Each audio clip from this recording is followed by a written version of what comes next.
আজকের এই বিশ্লেষণে সবাইকে স্বাগত। আজকে আমরা দারুণ একটা বিষয় নিয়ে কথা বলবো। একটা খুব পুরনো ক্লাসিক নীতিগল্প, প্রস্তুত বুনো শুয়োর আর সন্দেহপ্রবণ শিয়ালের গল্প। গল্পটা একদম ছোট, কিন্তু এর ভেতরের মেসেজ বা জীবন দর্শন সেটা কিন্তু মারাত্মক গভীর।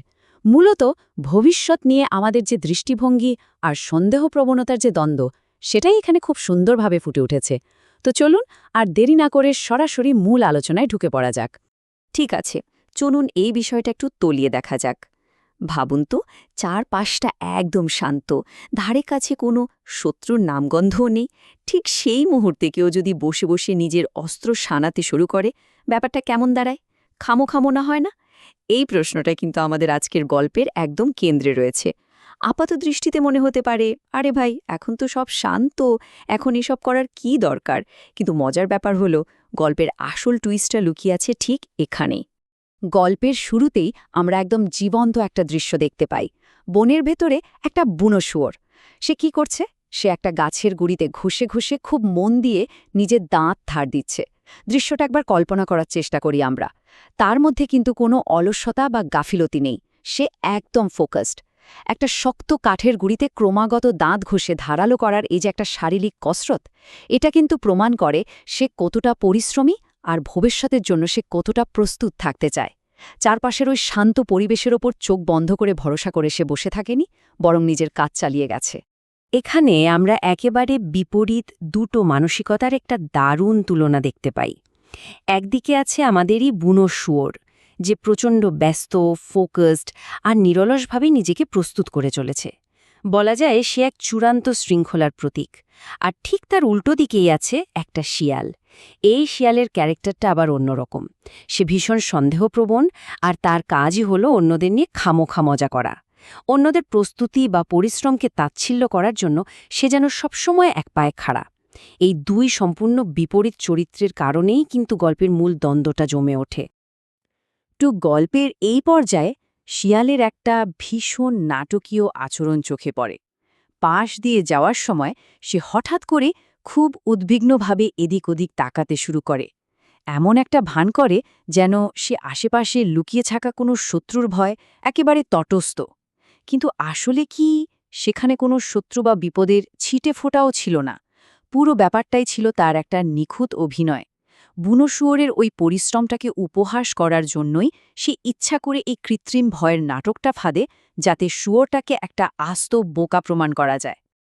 এরপর সেই নীরব নাটক শেষে শিয়ালটা রীতিমতো মুচকি হেসে বেশ একটা তাচ্ছিল্যের সুরে সরাসরি জিজ্ঞেস করেই বসে, তুমি ওটা করছো কেন? আমি তো কোনো বিপদ দেখতে পাচ্ছি না। এই কথাগুলোর মধ্যে দিয়ে শিয়ালের ওই চরম সন্দেহপ্রবণতা আর উদাসীনতা একদম পরিষ্কার হয়ে যায়। তার লজিক হলো, যেহেতু চোখের সামনে এই মুহূর্তে কোনো বিপদ নেই, তাই ভবিষ্যতের জন্য এখন এত খাটুনি করাটা স্রেফ একটা হাস্যকর আর অর্থহীন কাজ। সে আসলে প্রমাণ করতে চাইছে যে শুয়োরের এই পুরো পরিশ্রমটাই একদম ফালতু। এখন এখানকার সবচেয়ে আকর্ষণীয় বিষয় হল বুনো শুয়োরের সেই বাস্তবসম্মত উত্তরটা। শিয়ালের এই উপহাস শুনে সে কিন্তু একটু বিভ্রান্ত হয়নি বা রেগেও যায়নি, বরং সে ভীষণ শান্ত আর গম্ভীরভাবে একটা দারুণ যৌক্তিক উত্তর দেয়। সে বলে, একদম ঠিক, কিন্তু যখন বিপদ আসবে তখন এই ধরনের কাজ করার সময় আর থাকবে না। এই কথার মাধ্যমে শুয়োরটা কিন্তু শিয়ালের পর্যবেক্ষণটাকে মেনেই নিচ্ছে যে হ্যাঁ, এখন কোনো বিপদ নেই, কিন্তু একই সাথে সে ভবিষ্যতের অনিশ্চয়তার ওই রূঢ় বাস্তবতাটাও চোখে আঙুল দিয়ে দেখিয়ে দিচ্ছে। বিপদ তো আর আগে থেকে নোটিশ দিয়ে আসে না, তাই না? বিপদ আসার পর প্রস্তুতির কথা ভাবাটা যে কত বড় বোকামি, সেটাই সে বুঝিয়ে দিল। শুয়োরের এই উত্তরের পেছনে যে যুক্তিগুলো আছে সেগুলো একটু ভেঙে দেখা যাক। প্রথমত, বিপদ হঠাৎ করেই আসে। চারপাশ যতই শান্ত থাকুক না কেন, যে কোনো মুহূর্তে পরিস্থিতি পুরোপুরি পাল্টে যেতে পারে। দ্বিতীয়ত, সংকটের সময় প্রস্তুতি নেওয়ার কিন্তু কোনো সুযোগই থাকে না। মানে যখন শত্রুর আক্রমণ শুরু হয়েই যাবে, তখন কি আর বসে বসে দাঁতধার করার বা বাঁচার উপায় খোঁজার সময় পাওয়া যাবে? কখনোই না।